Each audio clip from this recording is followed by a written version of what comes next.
Severe Weather Preparedness Week continues, and today we're talking all things hail. Meteorologist Chris Mulcahy explains how hail forms and its severe weather impacts. Hail is one of the more underrated weather phenomena, but did you know that it causes over $1 billion in damage to crops across the United States every year? Here's what you need to know about hail. Let's raise that weather IQ. Hail is defined as precipitation in the form of balls or clumps of ice. These bits of ice can range in size from pea size to bigger than grapefruits. Here's a demonstration how it forms. It starts way up in a thunderstorm right around the freezing line, but you need an updraft. Hail size is dependent on the power of the updraft.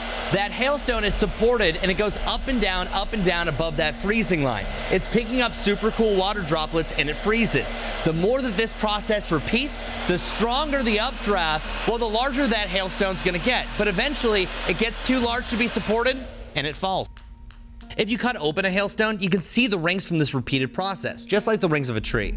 Once a hailstone reaches 1 inch in diameter or quarter size, it'll start to cause damage to your car and even the siding of your house. At this size, a severe thunderstorm warning will be triggered.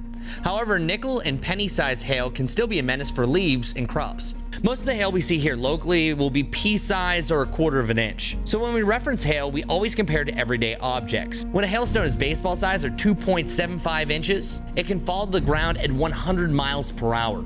The world record hailstone fell in Vivian, South Dakota back in 2010, which is roughly the size of a volleyball, or 8 inches across. North and South Carolina have the same record hail size at 4.5 inches, which is about the size of a CD. When a hailstorm is overhead, get inside and stay away from windows because hail can blow sideways. So stay safe this severe weather season. I'm meteorologist Chris Mulcahy. Very interesting. I like what you did with the blow dryer. I was wondering what you were doing with that yesterday. Yeah, and admittedly, there are several outtakes where the ping pong ball, I wasn't holding it perfectly still. So thanks to Cody for bearing with me chasing nice ping pong little balls. Visual example there. Oh, thank you. Yeah, and as I mentioned at the top, it's very underrated. Now, rarely do we see any deaths from hail, but about 24 people are seriously injured from it, especially when it's getting up to that baseball-size hail. And damaging your car. Yes. Oh. I remember one time talking to a group of kindergarten kids at a school, and I started talking about hail, and I said that can fall, and sometimes it could even hurt you. And this little guy in the front row he's doing this. And I said, did you have a question? You said a bad word. Oh, that's funny. I know. I spelled it, but it's hail. Hail. H-A. Yes. Hail, yeah. Yes. Hail. You got to say it with an accent. Hail.